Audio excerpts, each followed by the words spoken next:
Not gonna lie, I'm a little bit salty right now. You see this? Let me explain. So I'm recording this a little bit after the Twitch stream I just had. It was my very first one, and thank you firstly for everybody who came out to it. So let me say in advance, the Ultra rebuild with Major Applewhite and Utah State is not leaving YouTube. It'll be out tomorrow after this episode of Alaska Golden Eagles. But we started a new Ultra rebuild over on Twitch. If you want to go follow it, we're live every single day. It'll be the top link down in the description. I'm an idiot. I went ahead and saved over the Alaska file with that dynasty, mate. I just finished the stream, I was just watching another stream, and without even thinking, I just went straight over and saved Alaska. Now, lucky for me, I had a backup file, but that backup file was all the way back at the beginning of the season we just finished. So instead of finishing 12-3 and being ranked 25th in the nation, which was going to be a surprise for you guys, I went ahead and wrecked it. So I had to simulate the entire season. The only problem is the guys that we signed throughout the season, the one that we just did, won't be joining us except for the cornerback Clifford G, and I was able to get him back. But all those other really good guys, no go. That also means Coach Wahoo did not win Coach of the Year, but we'll just pretend he did, because he did in actual fact. I was just an idiot.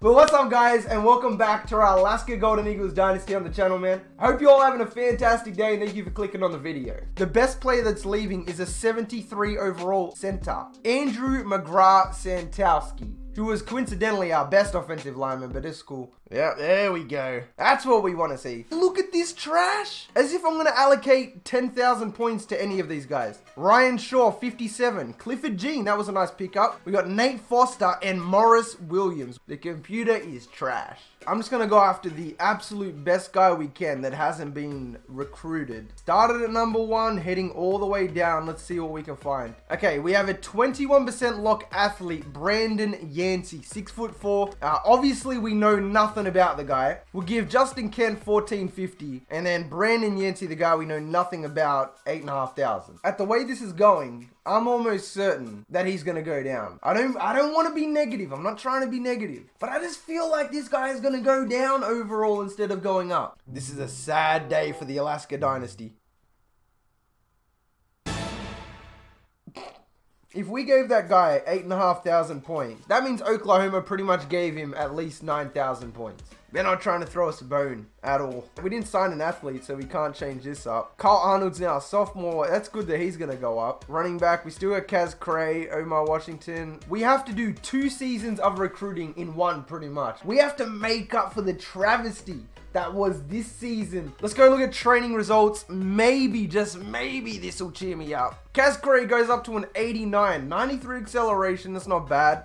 Damian Miller goes up to an 86. Bengus Khan goes up to an 86. I can't help but feel that these guys would have gone up so much more had it been the original file. Kyle Arnold, the quarterback, goes up 3 overall. He didn't increase in acceleration, didn't increase in speed. His throw power went up 1, and his accuracy went up 3. So even training results was pretty poor. Copeland went up 4, so that's really good. Copeland now sitting on 95 acceleration. Pollard's got 95. It's not the worst thing ever. I'm just saying it could have been a lot better, dude. Like, Kyle Arnold should have probably gone up 5 or 6 overall, considering he was the MVP of the bowl game on a 12-3 team. All that hard work just down the drain. Oh yeah, we got to join the Pac-12 as well. As the storyline went, checking out the Pac-12, you've got Alaska alongside UCSC. Because it wouldn't let me move Boise State to the Pac-12 North, I had to move them to the South. Just be cool, man. Just let it slide. But checking out the competition we'll have, it's definitely increased. Washington, Oregon, Stanford, USC, Arizona State. Yikes, mate.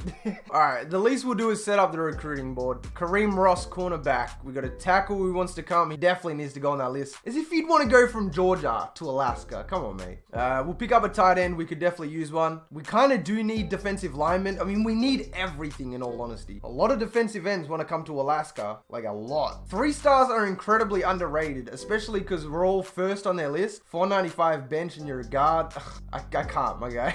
Not a 58 overall, bro. Tejuan Hall. He's a 5-star athlete that runs a 4.26, which is incredible, so he can go on. We're going to be going after a lot of high squat, low star caliber athletes. Like Terrell Smith is literally the perfect example of what we want to O-line. You know, let's just filter by offensive line. This might be a lot easier. We're already 4th on this guy's list, which is really good. These guys all have the potential to be gems, so that's what I'm kind of basing all of this off. These are all the guys who are interested in coming to Alaska straight out the gate. You're terrible.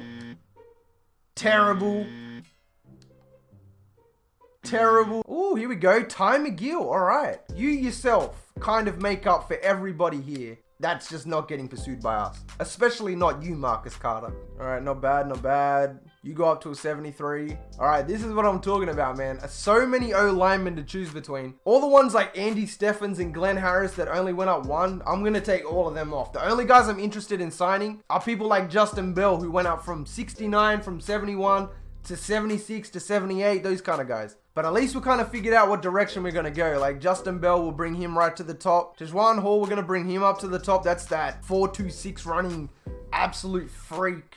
Our O-line is freaking trash, dude. The only two players that are good are Damian Joseph and Austin Laird. Matt Dubois finally back though. Let's get rid of FCS. We don't need you, bro. We don't want to verse FCS. So we always open our season in Alaska tradition against Hawaii. Let's go ahead and change UAB out. We're going to go after the big dogs this time. Let's go after Clemson. Let's change up San Diego State. Go after the big dogs again. I don't want to go up against Auburn. They're too good. Let's go Oklahoma State. That's a nice little one. The only ranked school here is Notre Dame, so let's chuck them on. So we start off with the easiest game of the season versus Hawaii. Then we have Clemson, then another easy game in the Banana Slugs. Then after that, it's just pretty much all ranked opponents all the way to the end of the season. It's going to be a real tough one, mate. All right, we'll do a little bit of recruiting before we finish off the episode. I'm going hard after Tejuan Hall for sure. Justin Bell, going to slap 500 on him. Terrell Smith. And just because we're really lacking depth, I think the best thing to do is kind of go after these 3-star players that are interested in signing.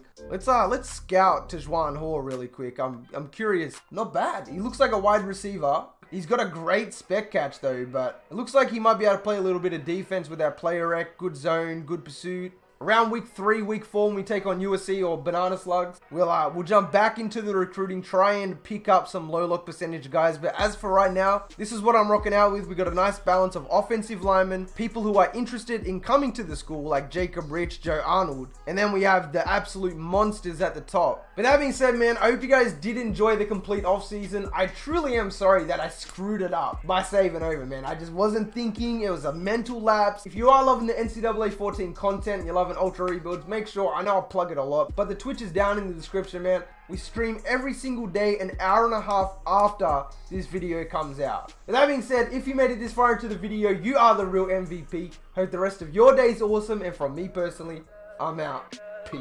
Tell me pretty lies, look me in the face. Tell me that you love me, even if it's fake. Cause I don't fucking care at all.